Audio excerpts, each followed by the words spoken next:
Hi, and welcome. My name is Ria Rodney, and I am a self-publishing consultant, book coach, and also a number one best-selling author.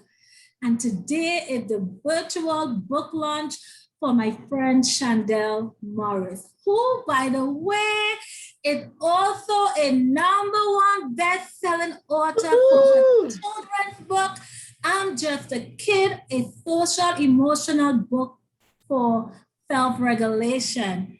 And guys, it's such an honor to be here sitting with this magnificent, strong, powerful Black woman. And I must say that Chandel, her children book, it went, I want to use the word viral, but I know I shouldn't. But let me just say, this book topped the chart in multiple, listen guys, multiple categories.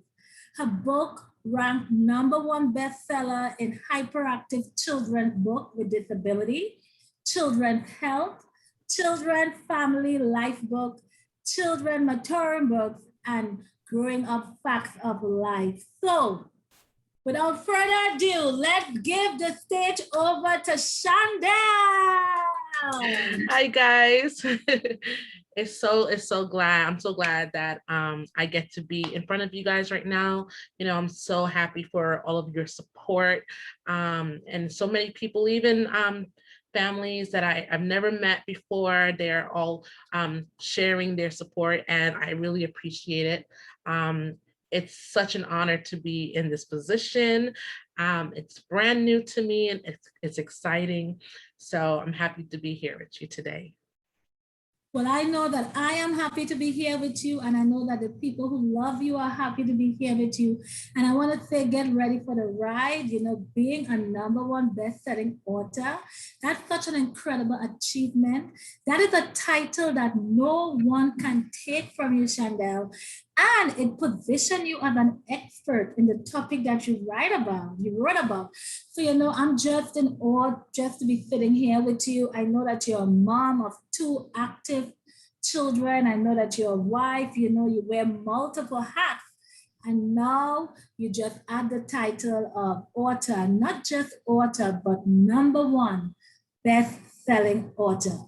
So aside of from all of that, I know we sort of touch a little bit about you, but I know there's more about you. So can you please just tell us a little bit more about yourself? Sure. So I'm an educator. I have been working in the field of education for over 15 years. I started out as a teacher. I spent some time in the public school, and then I fell in love with early childhood education.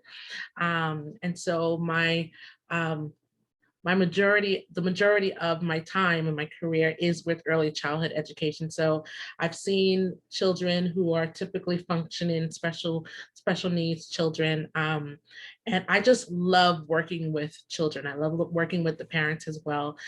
Just letting them know that I'm here for them, whatever support that they need. Um, Also, I'm a wife as well. I'm married. I've been married for about 10 years now. This year makes 10 years. Yes. It feels like it's been forever. It's been 10 years. And I have two children. My son is 5 years old. He was just recently diagnosed with autism, and he is amazing. He is brilliant. You ask him any animal in the world, he'll be able to tell you any fact about it, where they hibernate or whatever the case may be. My daughter, she is brilliant. She's a sporty chick. She's 7 years old. And I am just grateful for my family as well. Just the surroundings that I have, everyone is very supportive. I am very much involved in the ministry. I'm part of a church. My mother is actually a pastor. A lot of you guys didn't know that about me. So I'm an evangelist in my church. So yeah, that's a little bit about me. This is the first time that I've written a children's book, but my children pretty much have asked me every night when I tell them stories from my mind, that I should write down my stories. So this is my first time. So it's I'm very happy to be able to share a little bit about myself with you guys. Well, I must say that your life is amazing. You touch on so much important stuff. So I'm going to try to see what I could pull back out. First off, you're an educator, and I want to say hats off to you. Thank you. I have worked with children for years as well, but never under the umbrella of a school, right? And right now, I have a children program that is being run, and I just developed a newfound love and appreciation for educators because it is so challenging, different personality, different educational level, and you're trying to teach something that is rigid like a syllabus from off of that syllabus, and you have kids at different level. It's challenging. And I go to school twice a week for 4 hours and I am drained. So I know that it takes someone having a special love for children and for teaching, to really embark on that. So for you, I just want to say thank you so much. I love to give my educators, their props because it takes a lot to do what they do. And, they show up every day for our children. And I'm also a mom. I'm a mom of 3 kids. My kids are young adults, but I remember, the days when I used to work and they used to go to school. And the reality is our children spend a lot of time in the school, right? At least 8 hours are spent there. So, these teachers, the educators are really helping raise our kids too. So, Tom, my hands up to you and all the rest of educators. So thank you so Kudos to the much. teachers. Yes. And, having 2 young, precocious children is a handful. And I know for a fact that your children, they're probably glowing just knowing that their mommy wrote this book. That's such a milestone and such an achievement. And what I love about a book never fades, it never expires. It has a lifespan that goes on forever and ever unless you decide to pull it off of the shelf. So even when they are grown up, perhaps having their own children, that book is going to be right there. So that is amazing. So, I want to ask you, have you always wanted to be a writer? I know you mentioned that your children, they said, mommy, you should write a book. But was that something that you secretly wanted to do all along? Actually, okay, so when I started out my career, I just started out just thinking I was only going to be a teacher. But then as my children started to grow, my husband actually is the one that encouraged me to be a writer. My thought was that I would write once I retire. But my children kept pushing me.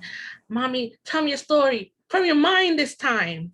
And every time I would read them a story, they would go, I like that story, but let's make something up. Can you make up a story? And so they would try to encourage me. Well, they would encourage me to, make the step that I made. And I know a lot of colleagues that I have are also thinking about doing that.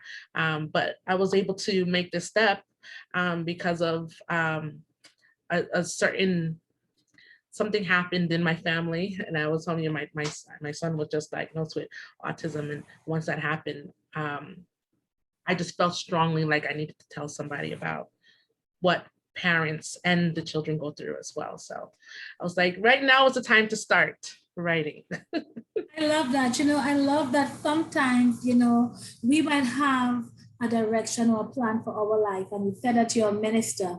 And I am a woman of God. I believe in the word. But I love how God have a way of saying, listen, you're not in charge. You're not in charge. I'm in charge. And this is the plan that I have for you. So just imagine that you thought about writing as your, after you finish with school and you retire. But God said, no, I want you to write right now. And not only that, I'm going to position you with a message. Yeah. A message that so many people can relate to. A message that's going to help comfort the heart of so many other children and family. So, you're also like a life changer right now, right? You are on your path to really touch and penetrate heart and mind and add comfort and to children, but also adults. Oftentimes I tell people, a really good book, even if it's a children book, a parent, an adult could really find value in that book as well. And I know that this book will definitely add value to whatever home this book goes to. So now let me ask you, now that you're a writer, you're number one best-selling author, do you plan to do this full time? Not full time, no, but I do plan to definitely write more. Okay. I'm an educator at heart. I work at a Head Start actually, and I'm a consultant. Um, I'm a coach, actually, a teacher coach. And I love, as much as I love working with children, I love, love, love working with educators. I see myself as an advocate for teachers. And I feel as if they are often at a disadvantage because a lot of what they learn at school is not 100% what they face when they get into the classroom.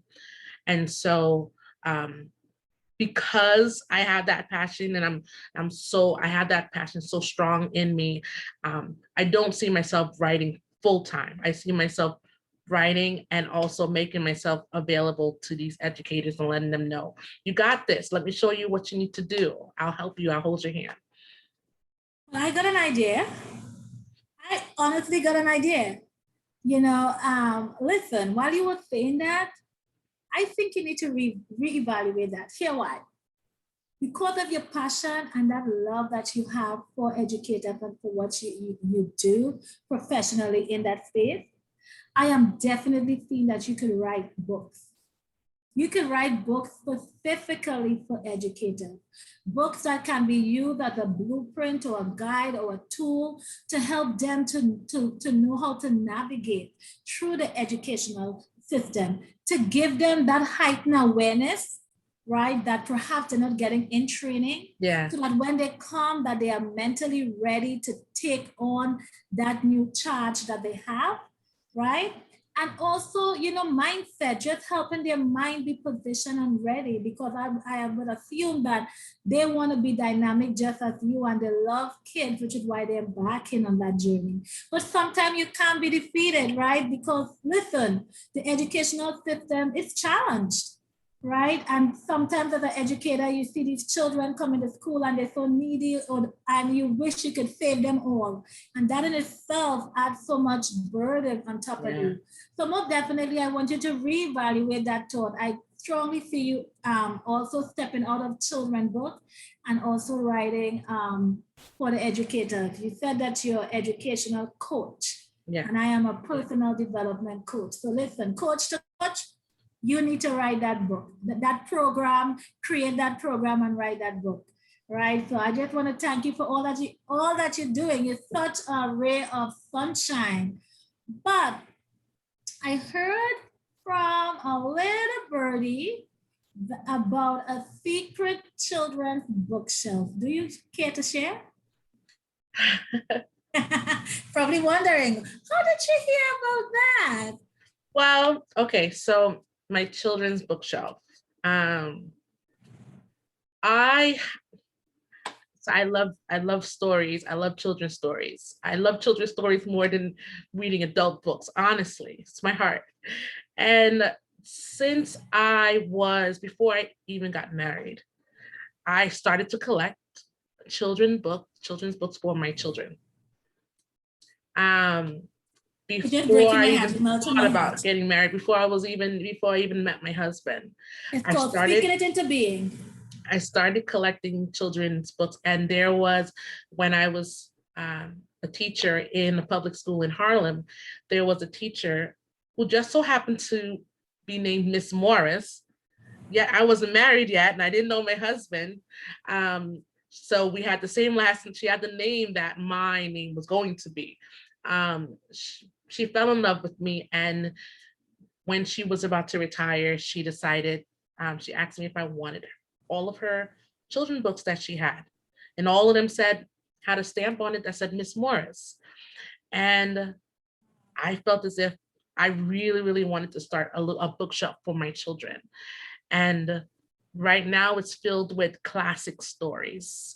Dr. Seuss, Eric Carle, all of these classic children authors. And Good Night Moon, I'll Love You Forever. They have all of the classic stories in their room. And if you go into a classroom, and it's a very well-known book, I'm almost certain that it's on the children's bookshelf. So Listen, girl, I think we need to be sisters, and because trust me, you just like, I can't explain it. First off, I think it was such a surreal moment that this person, had your future last name and had a passion for children's books just as you did. And to give you these books that already had that name, come on, I think God at work there. yeah, I'm pretty sure when you look back and you found your future husband, you made the connection. And this is why it's so important sometimes, even though we don't really understand how things going, once we have faith in God, we should just let him be in control. We just have to see as if God is at work and just let things come into play. Now, you also mentioned something that I can relate to. I love to read children's books. As a child, I was a stutterer, so I literally hated reading with a passion, and that's the honest truth. But as I grew older and I started caring for children here in the United States when I migrated, reading children's books became therapy. And it caused me to form my wittiness from within. And I used to secretly, when no one's watching, read the book and express and get all the facial expression and change my voice. And it was also therapeutic, Chandele. It made me feel so good. And I practiced learning how to control my stuttering, reading children's books. And you know what? Children are so innocent, they don't judge you. No. So what I studied or not, they didn't care. And it really helped me to become this woman that I am right now as an author, so definitely I love that story. But, I want to change things up a bit, and I want us to get to know you a little bit on a different level. So I want to play this little game, if I have permission, so that we could get to know you. Okay. And this is, I want to ask you some would you rather questions. Okay. Right? So here we go. So would you rather be in a room with spiders or snakes? Whew. Girl, you're thinking? Snakes. Believe it or not, I know snakes are disgusting. I know. But believe it or not, insects, and it doesn't matter what kind of insect, it could be a ladybug or a butterfly. Their legs creeps me out so bad. I would rather be in the room with snakes, like full on to the ceiling snakes, than be in the room with any spiders or ladybugs. That's just creeps me out. I would rather not be in the room at all. But I feel if I have to choose, it might be the spider, it might be the insect. Snake, I would go crazy. So would you rather endless summer or endless winter? Neither. I don't like being too hot. I like summertime, but I don't like being too hot. And wintertime, sometimes it just feels as if, even though it's the same amount of months, it feels as if it just never ends. So I would actually choose fall, even though that's not an option. Just because I love the boots and I love the fall colors, and I'm a fall baby. I love the jackets and the sweaters, and that's me, fall baby. So yeah, neither of those. Well, you know what? I'm from the Caribbean, and we have hot, nice summer days all year long. But our summer isn't like the summer here. I remember my first time here experiencing summer, and I was scared. I was seeing vapor coming up in the streets. It was over 100 degrees, and I swore the world was coming to an end. Like I'm telling you, I'm a grown woman, and I was panicking. So I'm not really a summer person. If I could get summer with cool breeze, I'll take summer any day. I'm not really a winter person either. I'm in between. In between was definitely. Fall. Fall is still too cold. If I had to Okay. choose, it'll be winter, it'll be spring. But Okay. this allergies, I've That's never why I had didn't choose allergies spring. until I migrated here. No, I'm miserable during spring. whatever there's So spring in the because of trees. that, I have to say no. Okay, would you rather have a constant nagging pain or a constant itch? A constant nagging pain or a constant itch. Nagging Probably pain. saying, where is she coming up with this question? I would say nagging pain, not itch, because if it's a constant itch, it will go from constant itch to constant itch and pain because you'd be scratching so much. So I would go with the constant nagging pain because eventually you'll become distracted. Really? I'll itch anytime. The itching, it will get annoying after a while, but it always starts off feeling good.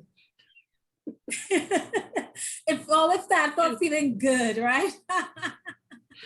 Are you surprising me a little bit? Okay, would you rather live in a haunted mansion or a haunted cottage? And then we'll get back into some serious stuff. Haunted mansion or haunted cottage?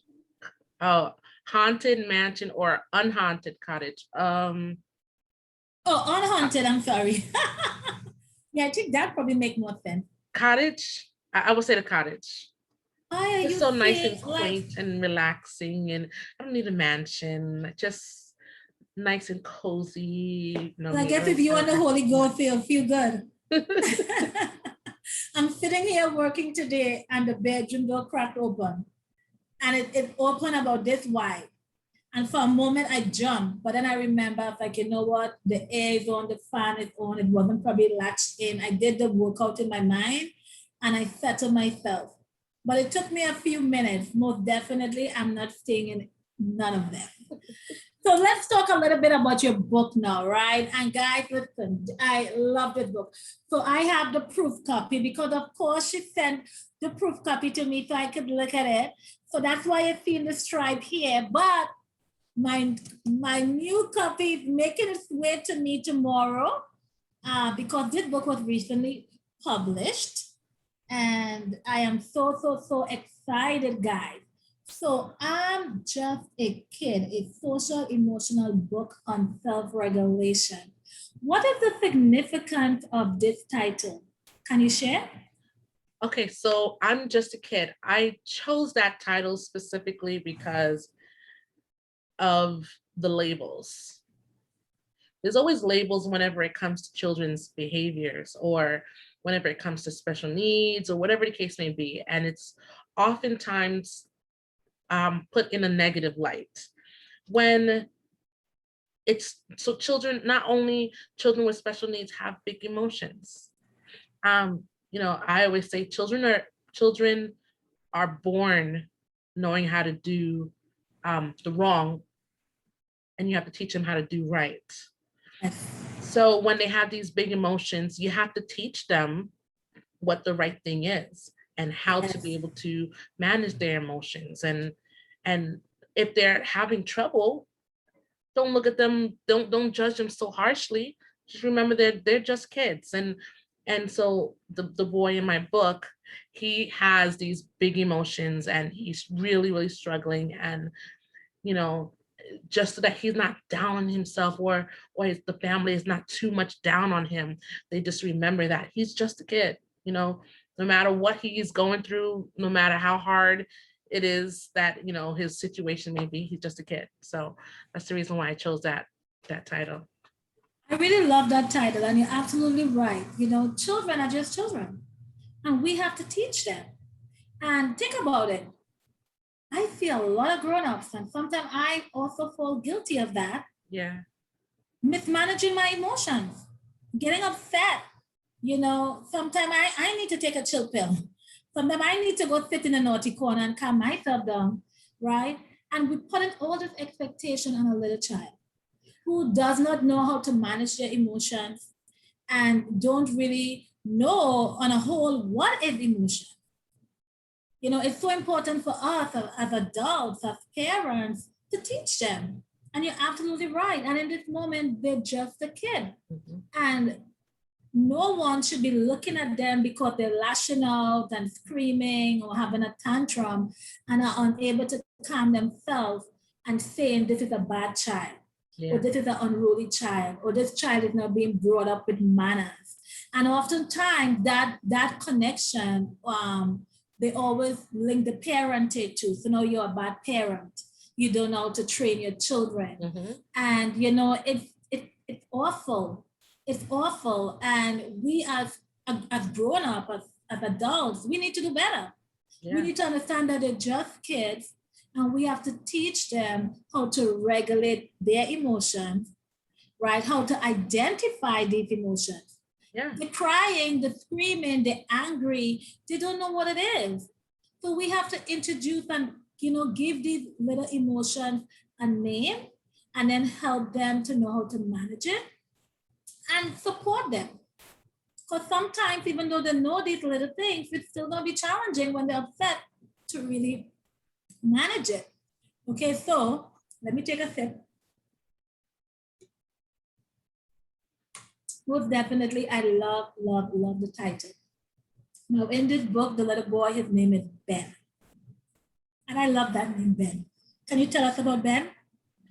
So he was, it all originated from, actually my son is the one that gave me the inspiration. His middle name is Ben. um and basically with Ben, he has this obsession, or this love, I should say, for puzzles, and he gets really, really frustrated when things don't go exactly how he wants it.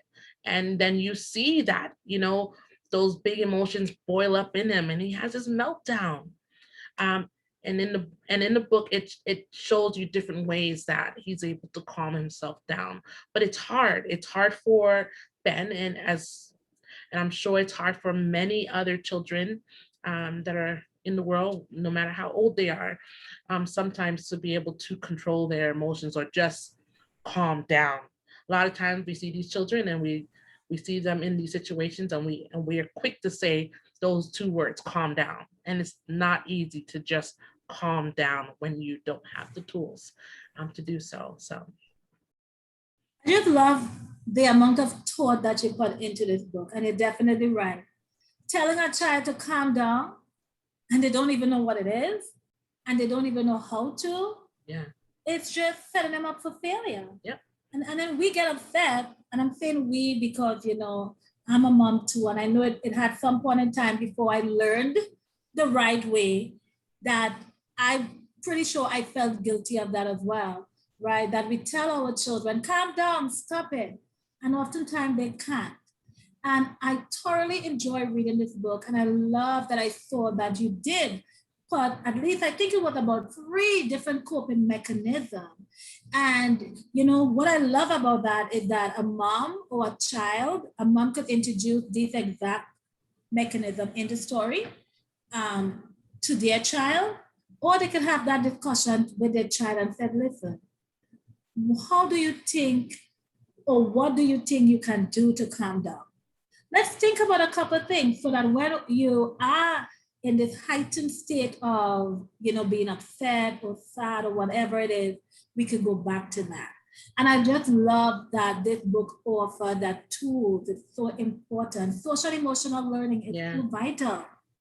It is vital. And you made sure to put that in there. And that's because you're an educator, right? You just know the importance of it, right? Yes, So again, absolutely. tell me, what can other children learn from this book? Well, I kind of just talk a little bit about that, but I still believe that there's more, right? Or you could care to elaborate a bit more.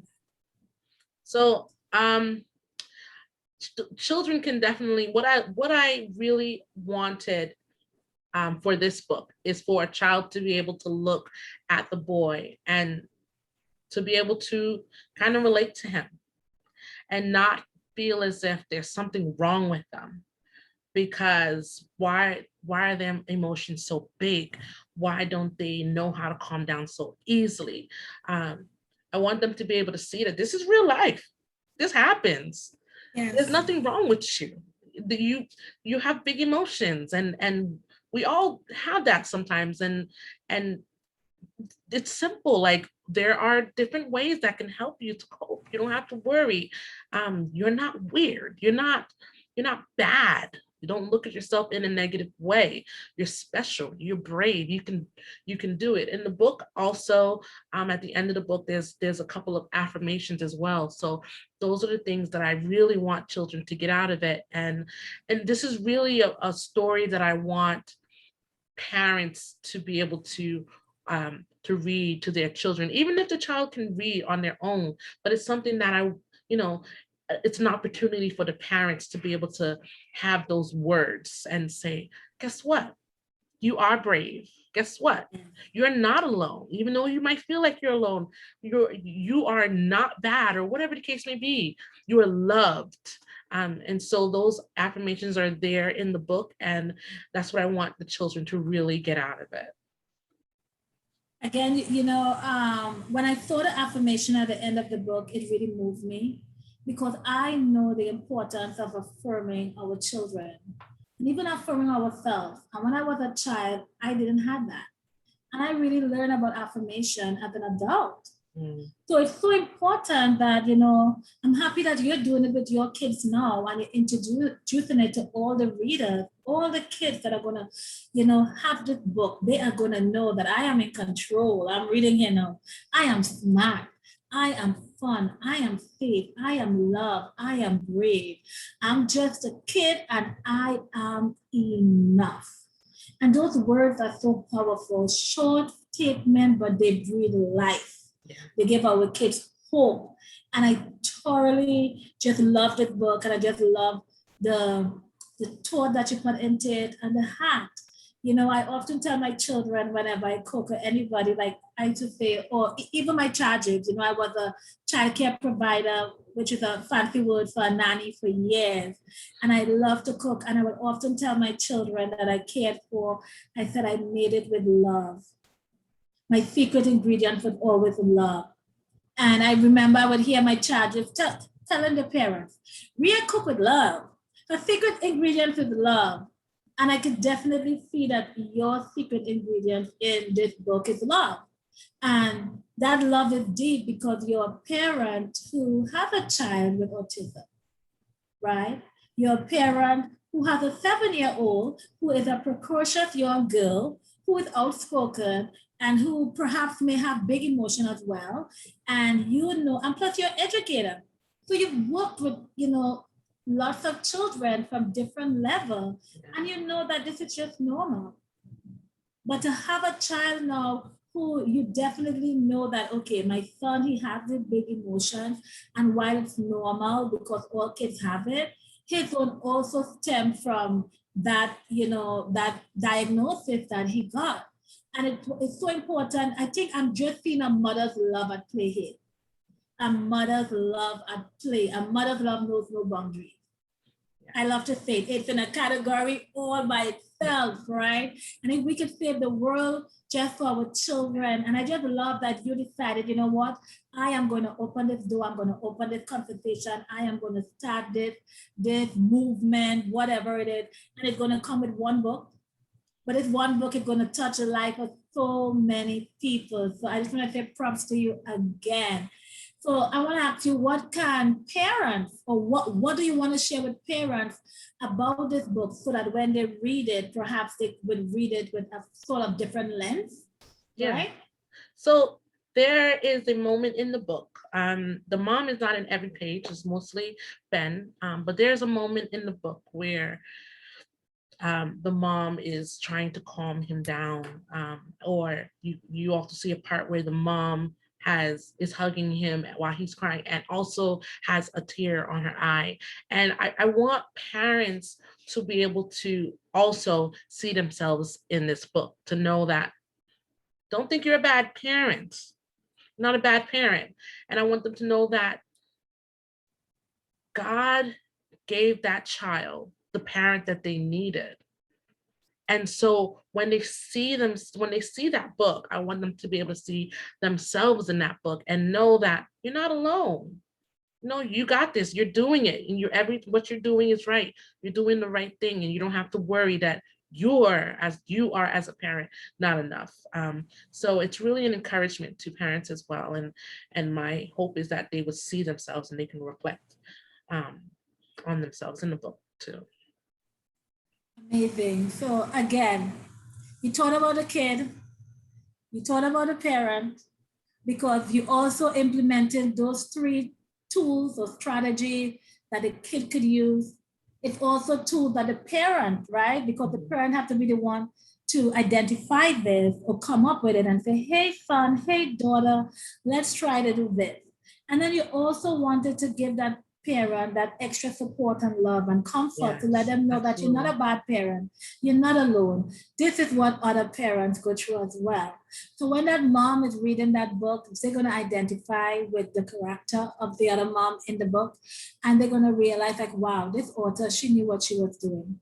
She's saying that, you know what, it's not you alone feeling this way. And just knowing that you're not the only one going through something sometimes, it Yeah, adds comfort. It adds comfort and it gives you support. yeah. So I just want to thank you again just for thinking so deep. You know, oftentimes as a book coach, when I talk to my clients and they bring a book, I always go straight. I'm like, what the message? What is the message? Like, what is your core message? Like, what do you want your reader to learn from this book? Is there a transformation in here? Is this book infused with some tools? And if the answer is no, I don't care if you finish it and it's at the end, it's not done yet. I believe a book is not a book until it offers substance and value, you know, and it could become a GPS to help the readers, you know, navigate through some level of their life and ultimately offer some transformation or support. It could be a fun interactive book, but it must have these components. So Yeah. I'm very grateful that you thought outside of the box to make sure that you do, you know, you make sure your book is power packed. And how can this book help educators? Because we know educators spend a lot of time with our overactive children with Yeah. big, you know, emotions. So how can this book help educators? Well, I feel as if the book can help educators. Most educators, when they go to school for general education. And so that doesn't include the child who has these big emotions, or that doesn't include a child who is delayed in whatever the case may be. It doesn't include any of these things. So a lot of times when they have a child that comes into their classroom, they're like, I have no idea what to do. They have to bring in somebody from the outside, ABA therapist, special needs, whatever. They need to bring somebody in. Now, I feel as if when they see this book, they can maybe say, you know, I have a child in my classroom who has been struggling, and I haven't I haven't had any idea of what to do. Maybe these three things that are in here that work for this child in the book might work for my student. And we know that not every single strategy will work for every single child. And in the book, you see that the boy is thinking about these two strategies, and he's telling his mom about it, and then all of a sudden he decides to go with a totally different strategy because he remembers something that normally works for him. And so I really wanted teachers to be able to see this and think, okay, well, if this is not working for this child, let me think about something else that works specifically for him. You know, my son was having a tough time in his kindergarten classroom, and I really, really give kudos to his teacher because they tried everything. The ABA therapists came and they tried all these different strategies, and I'm like I have no idea what I can do that's going to make him feel better, because a lot of the things that they're doing is just not working. And she came up with the idea that he's so interested in Sonic the Hedgehog these days. And right now he doesn't really make friendships so easily unless it has to do with something that he's interested in. And she came up with this brilliant idea to basically make the whole classroom interested in that one thing that he's interested in. Now he Oh, loves going to school. Everybody in the classroom drew him a picture of Sonic the Hedgehog, and now they're all interested. Everybody wants to ask him questions. So that was a strategy that worked specifically for him. So that's really what I wanted to be able to um, have teachers to see also, that Not all the strategies are going to work for your particular student. You may have to find a strategy that works specifically to their needs. So hopefully they'll be able to get it from the book. Amazing, amazing. Most definitely, as you were sharing this, it's like I was seeing it unfolding in a classroom. Yeah. And this book can become that conversation piece. And if a teacher could read this book and get that knowledge and understand what it is how you're trying to help them, I could see a teacher asking that question. When you're upset, what makes you feel safe? What makes you feel calm? And take notes. Yeah. This could just be a talking piece at the end of reading this book, and take notes. And then saying to the student, okay, guys, so we are all going to do like that. Whenever someone has a big emotion and they need to calm down, I'm going to remind you of your secret calming system or your superpower. Just make it really fun and crazy, because kids love when we just exaggerate things and make it, into like this big thing. And it could help. Yeah. Always know that just sometimes when nothing works, we all know that when we just not, even though we have our tools, sometimes it just don't work. Yeah, for that. And right. And for those instances, we just know, okay, it is what it is. But there are many times when it will work. So I really love that message. And, I really hope that the educators, so you know what I'm thinking? I'm thinking that you're also going to have to start to blog. Because, as an author, I've written children's book as well. And my books always come with core messages, right? And there's so much talking point that could come from the book. So what I did, I blogged. I wrote blogs on all these different talking points. And then as I post these blogs, I would connect my book at the bottom with a link. So I'm educating, I'm bringing awareness, and I'm providing a solution to that problem. And at the same time, I'm marketing my book. So I seriously want to encourage you, Chandele, to blog, because this book in itself, it is needed. And the topic, autism, SEL, big emotions, the tools, it is so relevant. It is so relevant. Just today, I post something on my book, on my Facebook, about kids who have ADHD. Last week, I posted something about kids who have autism, right? I feel as a children coach, I advocate for all children. And I see this book, it's universal. It's not just for kids who have, ADHD or whatever the case may be. It's for all kids, right? And anyway, just kids, this book is needed. Whether it's a YMCA, whether it's an after-school camp, whether it's a doctor's office, in the school, at home. So there's a big, big, big diverse market just waiting for this book. And you just have to deliver it to them. So what is your overall message that you want to share, about this book or in this book? If we haven't touched on it yet, because I feel like we're talking so much, but I really want to give you the opportunity to just spread this book tin with us, lay it all out.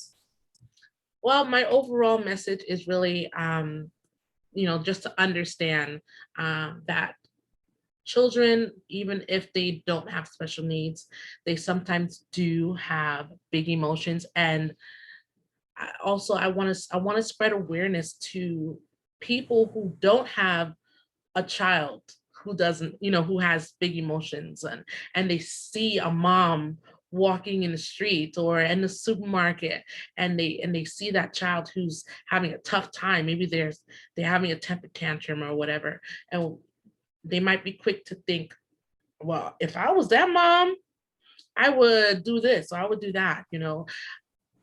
I really want to be able to make these parents aware as well, the struggles that these children have, and also the parents have, and also to be there as a support and say, us parents have to stick together. My child might excel in this, or and my child might struggle in this. Your child might excel in this, and your child might struggle in this. And let's work together as parents to be able to support each other, and also as children to be able to. You might see somebody else in your classroom, and you might understand what they're going through. And come on, let's be my friend. Let's do this. So really, just to spread awareness. That's the big. Yes, yes. And, sometimes, not sometimes, children actually feel the energy. Yeah. They feel the energy that's around them. So if they're already having a bad time and everybody around them is tense and hype and upset, then it just causes things to just get worse. And imagine if a child is having a tantrum and a stranger just look at that child and say, "Hey, sweetie, it's okay." That in itself might just be a whole, like it might just help the entire situation in that moment to just like calm down. But many times, instead of people being supportive or understanding or even trying to see, we live in a world right now, you got to be a little skeptical. Long ago, they said it takes a village to raise a child, and people love when everybody would come and support. Now it's a little bit iffy, but I still know that that statement exists. I am that parent, I would support you and I would welcome any support. Just imagine if someone would have come and say, "I got this," and just talk to that kid. I've seen it on clips on Facebook where a child is screaming on the airplane and a stranger take the child and the child is able to calm down. Or a child is screaming in the restaurant and the person that's across from them, say hi and perhaps offer them something from the table. Yeah. Imagine what a world this will be. So I just want to again just thank you for the love that you put into this book, the thought process that went into this book. And now I want to talk about the process as it relates to publishing. So as we know that you're a self-published author right now, and that is amazing. And I would like to ask you to share a little bit about that journey. What was it like? So it was, I know there's a lot of people that's been reaching out to me since I have announced the book, and specifically about publishing or starting to write a book. And, I would say that in the beginning, I just sat down and I just started to write. Honestly, and it really all came from my big emotion of needing to get it out. And my son was having a meltdown, and I watched him, and my heart just broke every time he had a tough time. And I kind of wanted to give people a glimpse of reality. This is a snapshot of what a lot of parents are going through. And, there's a lot of Facebook pages, and parents are looking out. They're looking to see other parents who are experiencing this or experiencing that. And so this is why I decided to just sit down one day and just type it out. When I started out just with each page had big emotions on it. It had the word frustrated, and then it had the word calm, and then it had the word relax, or whatever the case may be. And it really just started out with that, loved. And it really just started out with that. And then afterwards, calm. Yes. I just had to write down what was on my heart. And I think other people who are, when you're getting ready to write a book, you just write. Sometimes you put a little bit of you in that book. It was a great experience to publish the book, and the whole process was great.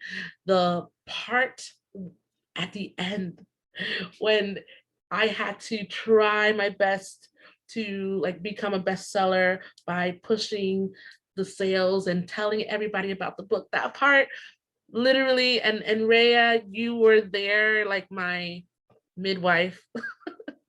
Honestly, I felt as if I was in labor without the pain. I was in labor, getting ready to give birth. And that part was very, very tough. But I knew that I had to keep on um, pushing in order for it to, you know, to be here. And, once I'm published and I feel so great. And I think other people, when if you have that opportunity, you're gonna understand what I'm talking about.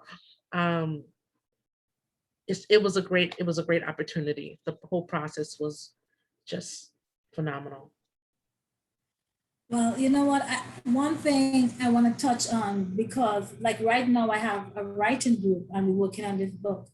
And I'm telling the people in the group that, writing could be so therapeutic. It could be so healing, and it could offer healing, right? And most definitely, like you said, when you decided to write the book, it first came with all just the emotions. And that was the emotion that your child was feeling. And I'm pretty sure you were feeling some too, frustrated, all those different things, because it's natural. And as you start to write this book and you start to, the words began to form into a book, and then you began to see it transforming into a tool. And I'm pretty sure while going through that process, you were able to see some sort of healing within yourself, and also feel strong to know, hey, Ben, he has the right mom. I'm equipped for this. I'm born for this. I can do this. I'm going to support him. And you actually created your own GPS. Yeah. You created your blueprint. And what you're actually doing now is you're not being stingy. You're sharing it now to others. Yeah.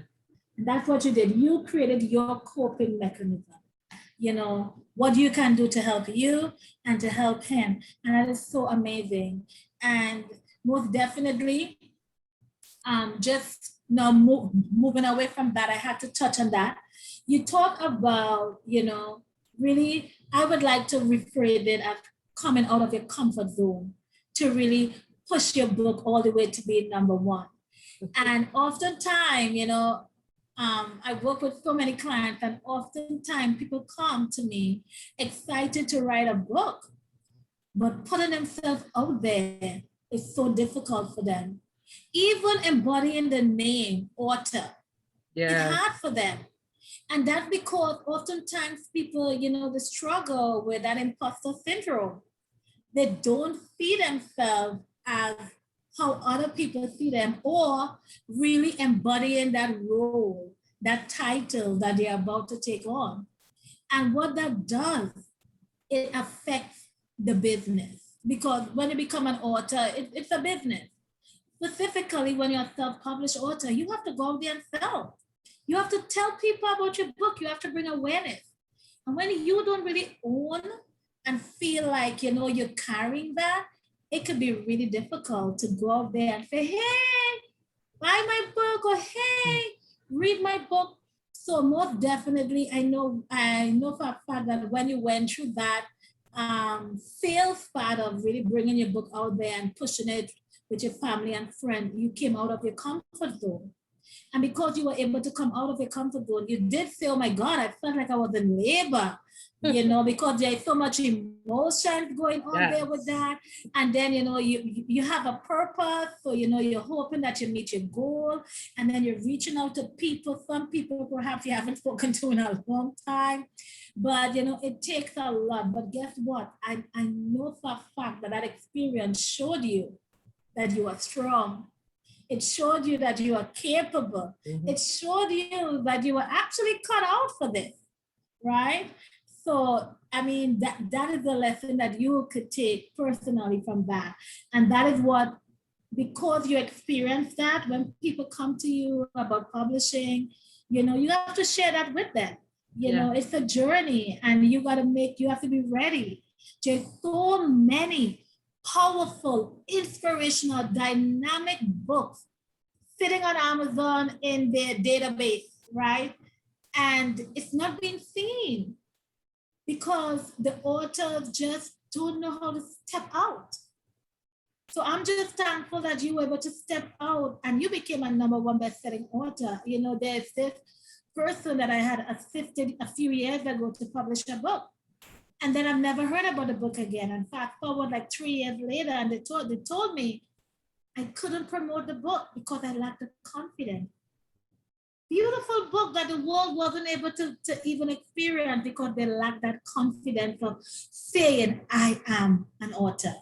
So it also requires some mind shifting, so I'm happy that you were able to give birth to a baby and also give birth to a purpose and also discover your strengths as an author and as a marketer, as a publisher, because you're everything.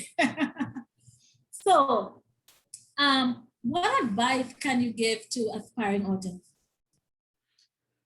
Well, I would say be true to yourself. Be honest with yourself.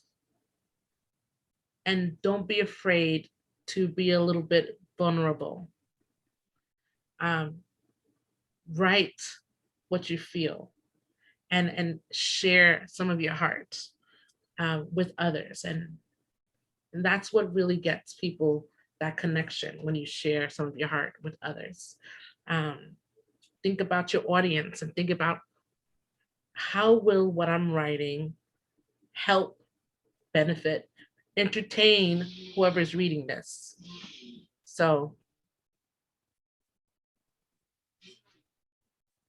that's amazing. It's good. So, again, I feel like I'm a broken record. Like I keep saying the same thing, but you must definitely put your heart out there. And that message to others is it's really needed, and the biggest thing is just to start. Just start.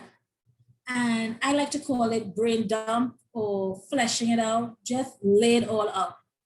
Lay it all out, and then you could look at it and then you could, read it over and refine it. And also, it's so important that they learn the industry. As a publisher, I find myself seeing authors who's coming to me like with broken books, because they just dive in and they didn't give themselves chance to learn the fundamental part. So I think that is also important as well, for aspiring authors mainly.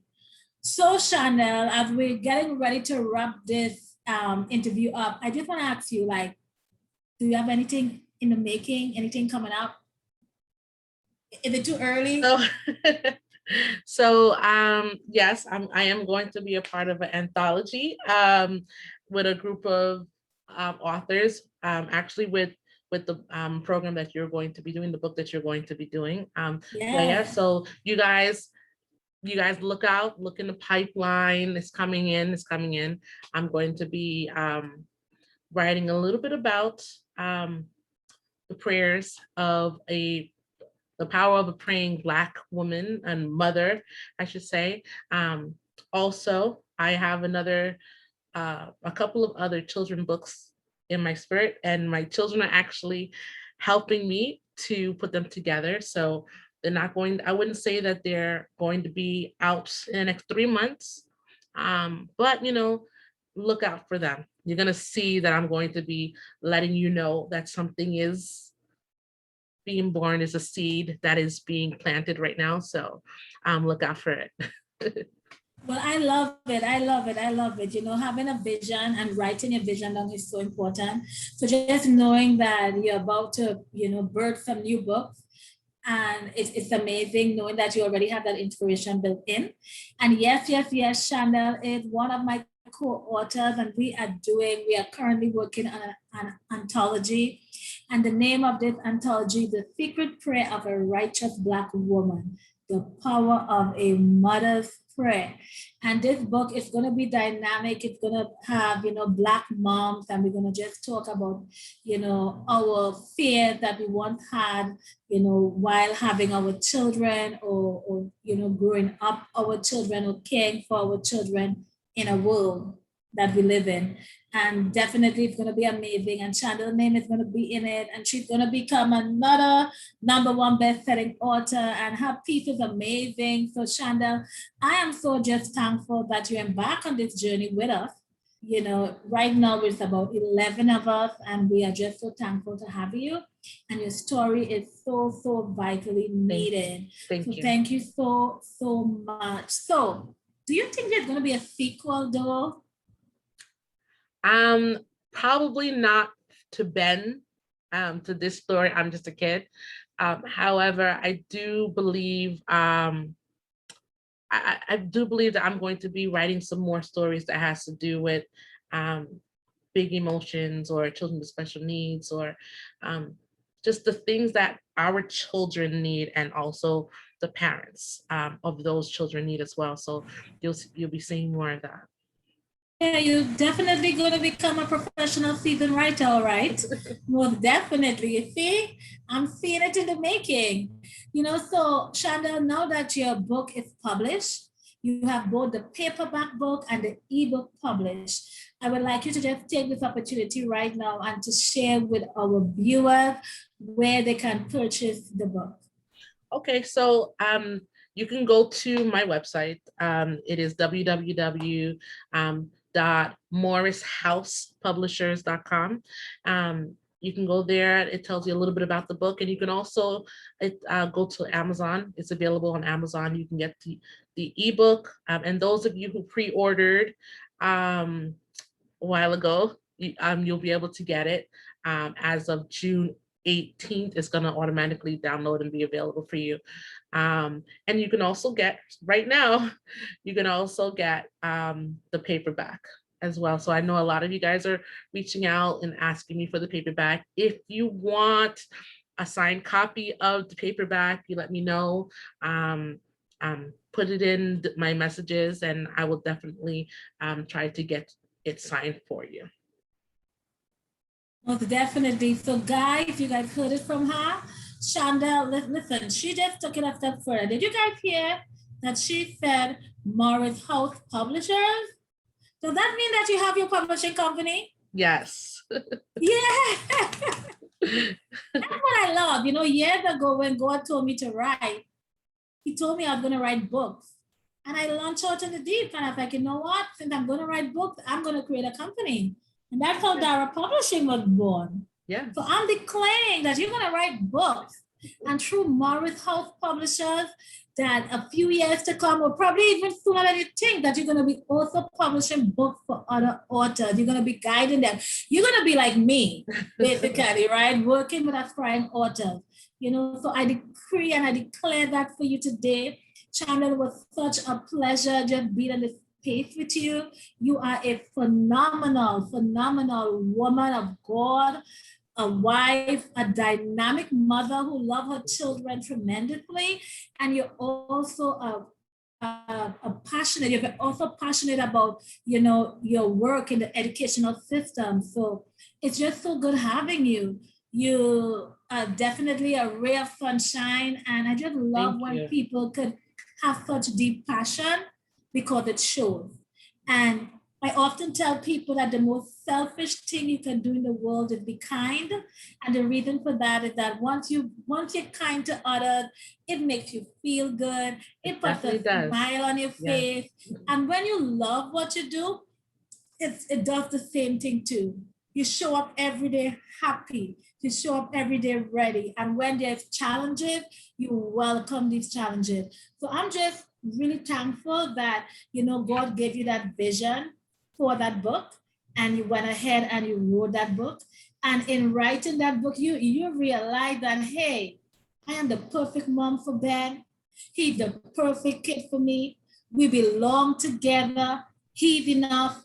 I'm enough. It's okay. And you know, you were able now to take that thing that you discovered, and you wasn't selfish. You said, you know, it's like, you had an epiphany moment. It's like, hey, I want to share this with everyone. Yeah. And you made sure that that book had the tools that perhaps God laid in your heart to help you to be able to support your child and also support yourself. And you were so giving to give it to all of us. So I just want to thank you for that. I want to thank you for sharing this space with me. Thank I want you. to thank you. So for all of you who are watching this interview right now, I just want to encourage you guys to support Chandele. You know, being a self-published author, it's amazing, but it comes with a lot of responsibility. And as an author, the self-publishing author, we need our village. We need our team, and that is you guys, our viewers, our friends. So I want to encourage you guys to purchase a book. Yes. Purchase a paperback. For those of you who have supported and purchased the ebook pre-order, you guys know you got a good deal, right? And you guys know it had a mission and a vision and a purpose behind that. So let's end strong and go to Amazon and purchase this paperback book. If you know, holding this book and having a child, you know, just holding that book, it's such a difference from swiping on a Kindle, right? Our kids spend so many time already on the internet. Buy them the physical book. And most important, leave a review. Review it is essential. A verified purchase. That review is what matters. And what that will do, it will help Amazon to see that, hey, this book is doing well. And then Amazon will start to help this self-published author by bringing her book up to more people. So let's support her by buying the book. Let's support her by going back and writing a 5-star review. I don't get why people want to do 3 and 4 stars. Like, why? Just support a 5-star review. And better yet, share about this book with a friend. Give them the link. You know, every one of us have a child that we know. It doesn't matter if you're 60. It doesn't matter if you never birthed a child. Here, you never had a child. Down the block, there's someone with a child. There's a school full of children. Support. So I want to thank you guys for tuning in. Have a wonderful, wonderful day. Thank you. Thank you, guys.